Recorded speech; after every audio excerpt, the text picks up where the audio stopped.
Bonsoir à toutes, bonsoir à tous. Bonsoir Olivier. Bonsoir Patrick. Belle journée. Très belle journée. Mm.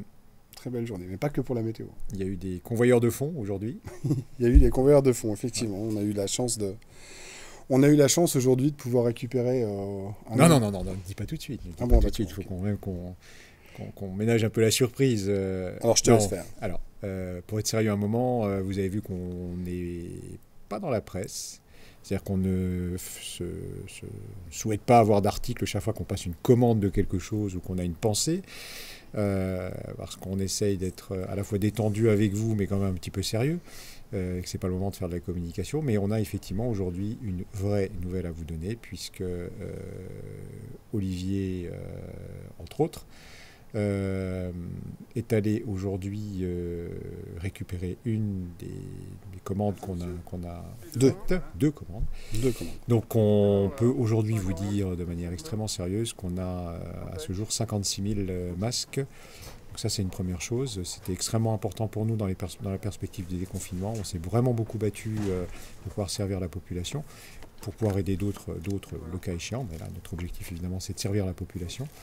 Donc laissez-nous quand même quelques heures, puisqu'évidemment notre objectif c'est de pouvoir servir toute la population, mais laissez-nous quelques heures pour affiner la manière dont on va s'y prendre et peut-être définir quelques priorités.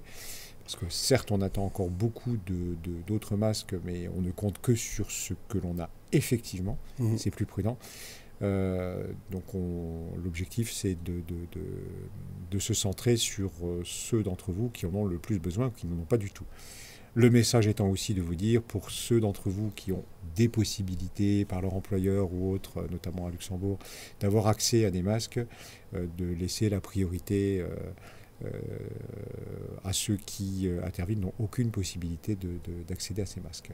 Alors, on répondra aussi à quelques demandes professionnelles. On a par exemple appris tout à l'heure, c'est Olivier qui me disait que on a été sollicité par des orthophonistes qui, semble-t-il, ne sont pas considérés comme profession prioritaire du côté de l'Agence régionale de santé, donc qui sont censés reprendre leur activité le 11 mai, mais qui ne peuvent en l'état pas le faire. Voilà. On a aussi quelques réflexions sur des commerces, des petits commerces, par opposition aux grandes surfaces à Terville, puisqu'on veut effectivement faire un maximum pour les aider à pouvoir travailler dans les meilleures conditions possibles. Voilà. Donc la nouvelle, c'est qu'il y a 56 000 masques aujourd'hui, depuis ce jour, à la commune. Ouais, c'est vraiment une belle journée. Ouais, c'est une très très belle journée. On est vraiment content et vraiment content de pouvoir vous rendre service et puis surtout de pouvoir anticiper sur ce qui va se passer dans les 15 jours à venir, dans cette ambiance qui est quand même un petit peu étrange. Je pense qu'on va passer 2 semaines très très curieuses. Alors on attend tous évidemment l'allocution du Premier ministre demain, qui peut-être nous amènera des précisions sur la manière dont le déconfinement va se passer. Voilà Olivier. Ouais, non, c'est vrai que c'était une très belle journée. On a eu beaucoup de chance parce qu'on a réussi à prendre contact avec une société luxembourgeoise qui avait les masques sur place et on n'a pas hésité, on a pris une camionnette et on a été les chercher direct. Là-dessus, vous rajoutez également tout le travail qu'on fait depuis des semaines avec la société OGIAS, qui nous suit depuis le début, qui nous a aidé notamment à trouver des masques, les premiers masques pour équiper le FPA, la TEJ. Tout ça a fait qu'aujourd'hui, bonne pioche, on a eu vraiment beaucoup de chance, on a pu aller chercher. Là, on revient, dans les jours on revient là, on revient de la livraison. Là. Au moment où je te parle, on revient de la livraison. Donc on est très content d'avoir ce résultat pour vous. Et dans les jours à venir, demain, on attend l'allocution aussi du Premier ministre, parce qu'on pense aux écoles aussi, qui doivent rouvrir, à pas mal d'autres choses. Mais dès que l'allocution sera passée, on vous précisera de quelle manière vous pouvez y accéder à la commune. Voilà. Voilà. On travaille également en ce moment au niveau municipal au déconfinement pour essayer de trouver tous les 6, parce qu'on va rouvrir aussi tous les services, ou en tout cas un maximum de services dès le 11 mai, et de trouver toutes les méthodes de déconfinement et d'accueil du public qui soient le plus satisfaisant au niveau sanitaire et également en termes de services publics. Donc, on y travaille beaucoup et on pourra d'ailleurs y revenir dans les jours qui viennent. Oui, tout à fait. Voilà, alors aujourd'hui, Patrick, on reçoit Bertrand Bayer, le directeur de la TEJ. Bonjour Bertrand. Bonsoir. Ça va bien? Ça va. Voilà, donc Bertrand est le directeur de la TEJ, la structure que tout le monde connaît et qui accueille depuis le début du confinement les enfants des personnels qui sont jugés prioritaires, à savoir le personnel hospitalier, le personnel policier, le personnel des EHPAD. C'est bien ça? C'est ça. Oui. Voilà, donc ça a été fait très vite, mise en place très vite, cette structure, bien avant même qu'on nous le demande. On l'avait déjà anticipé. Et ben aujourd'hui, nous, ce qu'on aimerait bien faire, c'est avec toi, c'est de faire un bilan, parce que maintenant, ça fait plus de 40 jours qu'on est confiné, et voir avec toi combien d'enfants tu reçois et comment ça se passe. Donc tu reçois combien d'enfants quotidiennement en moyenne? Alors, pour l'instant, le service, il touche 15 familles. Donc il y a 15 enfants qui sont accueillis tous les jours à la Tège, de tout horizon, y compris d'extérieur de la commune de Terville, mais de gens qui travaillent à Terville. D'accord. Et tu les reçois de quelle heure à quelle heure? Alors on les reçoit de 8h à 18h. Samedi compris. Samedi, jour férié. Et alors comment ça se passe une journée pour ces 15 enfants? Alors les enfants arrivent. En fait, la garde s'adapte aux besoins de chaque famille et à leur emploi du temps, à leur planning.